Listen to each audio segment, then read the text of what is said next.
did you think about old Gucci Gucci? That was a pretty good story, wasn't it? Could you retell that story to me? Sometimes a teacher might ask you to retell a story that you've heard or that you've read. Retelling a story helps you understand it better. And a tip when you retell the story is think about who, what, but, and how to help you retell a story. So let's think about the story we just read, Gucci Gucci. Maybe you want to go see your doggy or cat and tickle it under the chin and say, Gucci Gucci today. Who is the main character of the story? The story we just watched. Well, it's Gucci Gucci, the crocodile, isn't it? Gucci Gucci's the main character. What? What does the main character want? Well, he didn't really want anything at first. He was just happy living with the ducks. But then he wanted to protect his duck family, didn't he? Gucci Gucci was afraid the crocodiles would eat his duck family. So he wanted to protect them. But what problem does the main character face?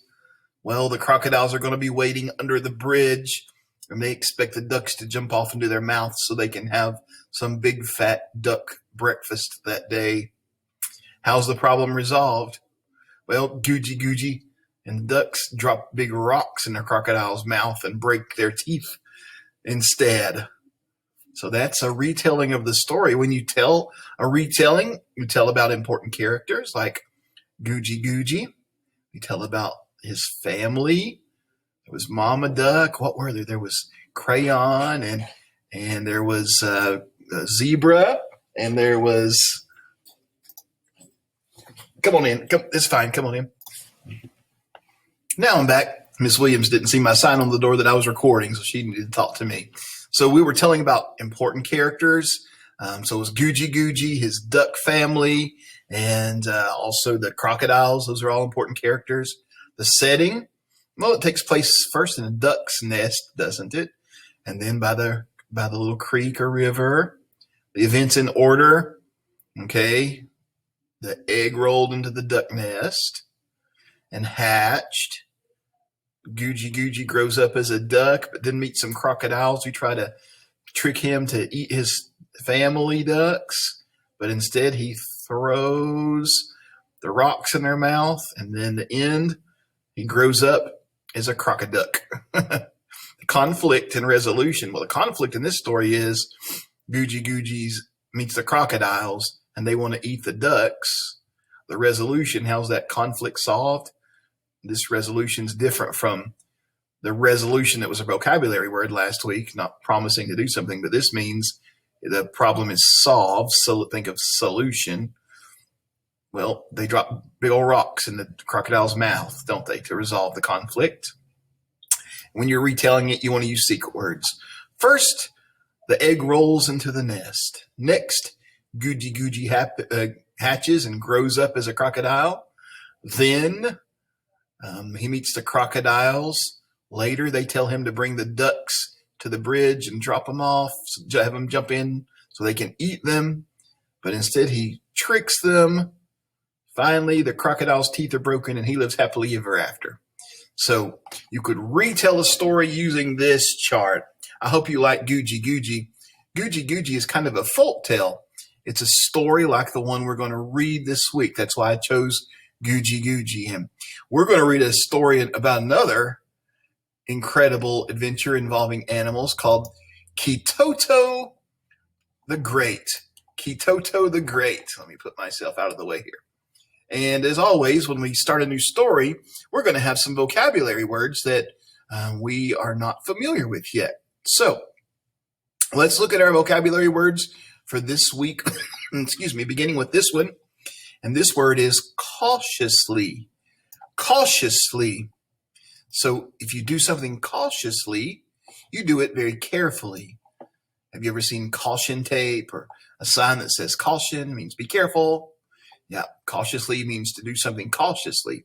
She crept cautiously up the old stairs, afraid they might fall apart. So she was doing it carefully. The next word is trickle.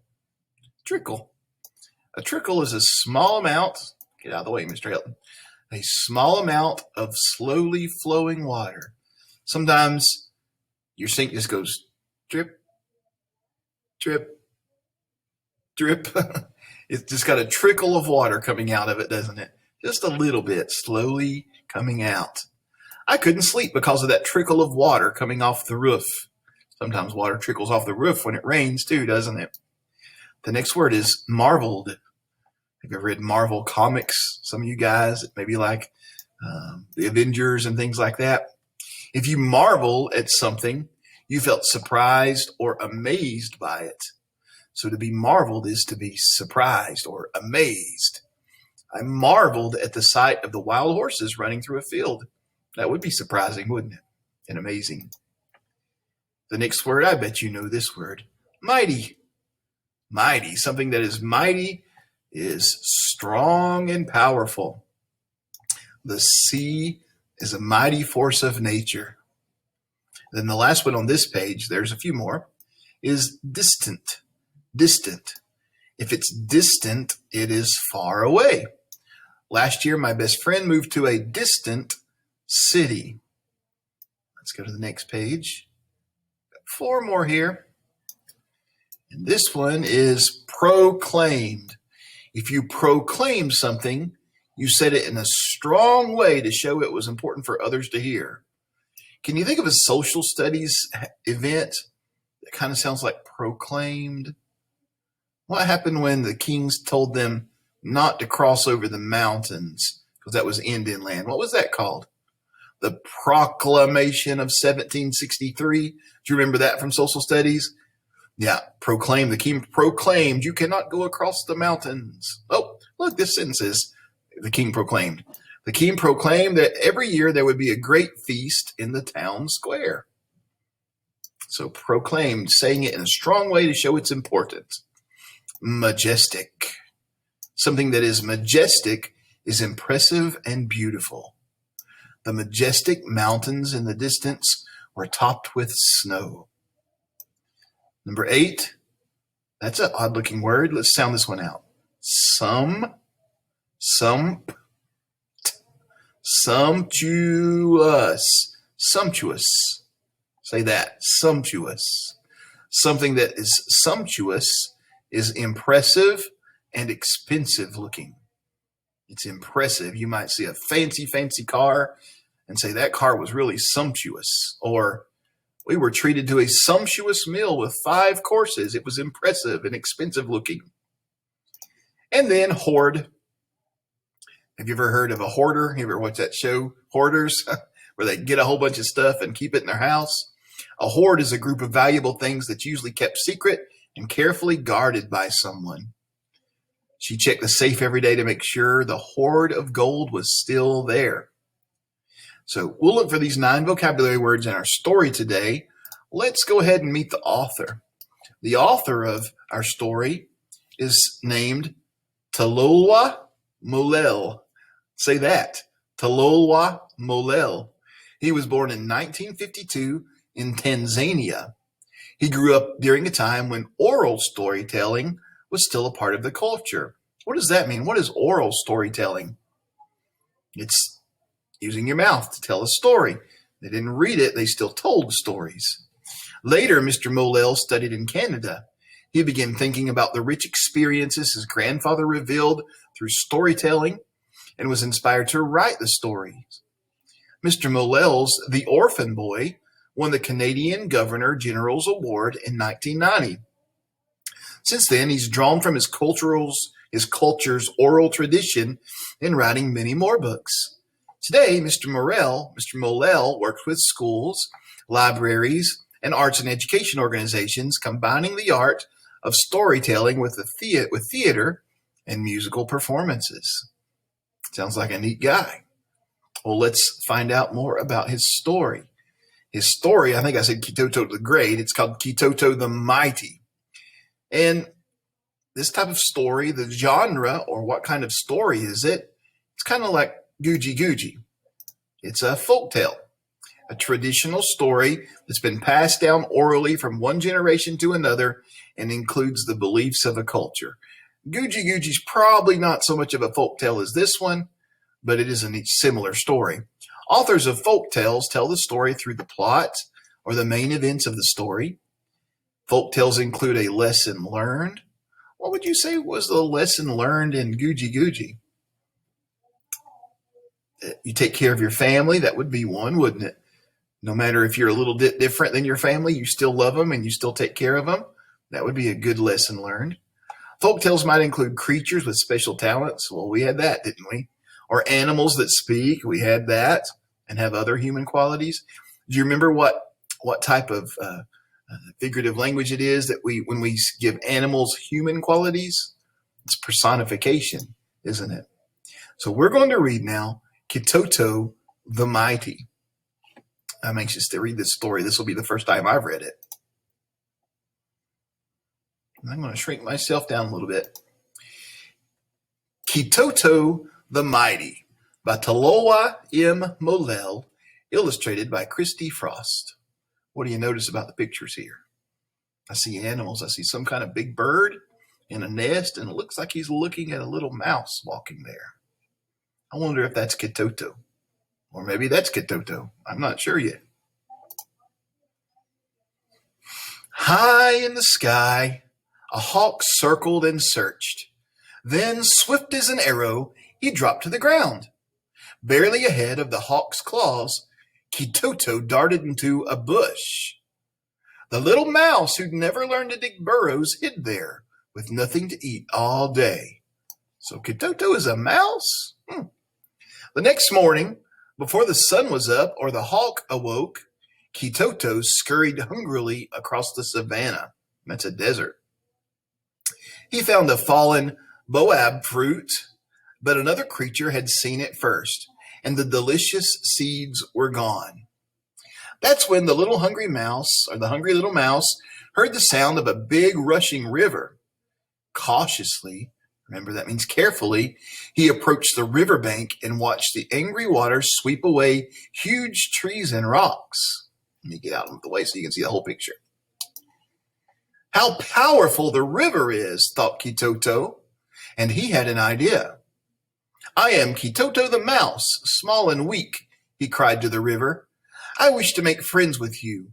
With a friend like you to protect me, I won't have to go hungry for fear of the hawk. You must be the most powerful of all beings. Not so, the river roared. The sun can protect you better, for he is far more powerful than I. He burns me to a trickle, a little drop, in the dry season. The sun is the most powerful being.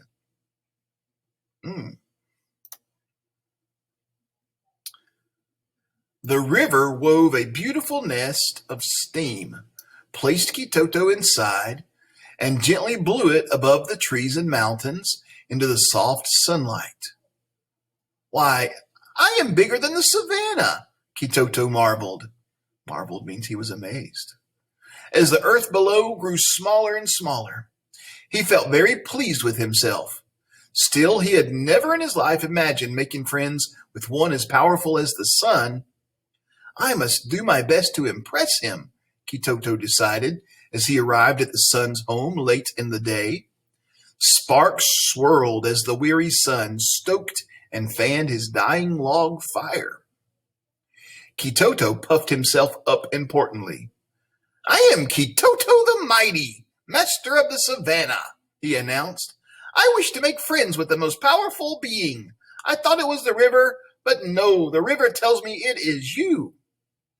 The sun, wrapped in a blanket, shivered in the chill of dusk. Not so, he replied. There is one far more powerful than I, who gathers the clouds and hides the savannah from my view. The wind is the most powerful being. I wonder if Koto will ever find who's most powerful. Kibuto. In the morning, the sun sent Kibuto across the heavens on a beam from a fresh log fire. Kibuto peered into the savannah, small as a nut, far, far below, and felt very grand indeed. He found the wind hard at work, tugging the clouds together. I am Kibuto the Great, king of the savannah, he declared. I wish to make friends with the most powerful being. I thought it was the river who told me it was the sun, but no, the sun tells me it is you. Not so, replied the wind. There is one far more powerful than I, one I cannot tug with my strong braids, however hard I try. The mountain is the most powerful being. Here he goes again. With the longest of her braids, the wind swung Kibuto away to a distant mountain peak. I am Kibuto the Magnificent, Emperor of the Savannah, the little mouse proclaimed, to say something that's important to the mountain. I wish to make friends with the most powerful being. I thought it was the river, who told me it was the sun, who told me it was the wind, but no, the wind tells me it is you. Not so, thundered the majestic mountain. There is one far more powerful than I, who chomps away at my root. Surely this creature, whom I felt but never seen, must be the most powerful being of all. So distant, far away, majestic, very, very grand. Here's that majestic mountain. Then the mountain rumbled and opened wide, allowing Kibuto to enter. Down, down, Kibuto scampered through dark pathways deep to the root of the mountain. There he found himself in a huge maze of tunnels, archways, halls, and chambers. The walls were cool and smelled pleasantly. Tiny, shiny pebbles lit the way. At every bend, Kibuto expected to see a giant loom before him. For a giant it must be, he thought, to carve such a world out of the mountain. A sound from the shadows startled him. In his fear, Kibuto forgot to be mighty or great, master, king, or emperor. Please do not harm me, he pleaded with the unseen giant. It is only Kibuto the mouse, small and weak. I wish to make friends with you, the most powerful of all beings. With you to protect me. Excuse me, students that took the physical form, they're going to try to revive. On your way out today, Miss Carrie has a sheet she's going to hand you to make sure to take home and show your parents, okay? Just wait until we dismiss, and then she will give it to you when you come out of the office. With you to protect me, I won't have to go hungry for fear of the hawk. Kibuto waited, trembling. Fear from the shadows, a figure stepped forward. What do you think it's going to be? This thing that even the mountain is scared of? I'm not sure. Let's see. Kibuto stared in amazement as the figure bowed. I'm Kibuto, the mountain mouse. Welcome to my home. Your home? You built all of this? Kibuto asked. The paths, the tunnels, everything? Everything, replied Kibuto, with nothing more than my teeth and a lot of hard work. Her eyes glowed proudly. Come. Like old friends, the two mice explored the winding pathways. They enjoyed a game of hide and seek in the mazes. They played catch with shiny pebbles.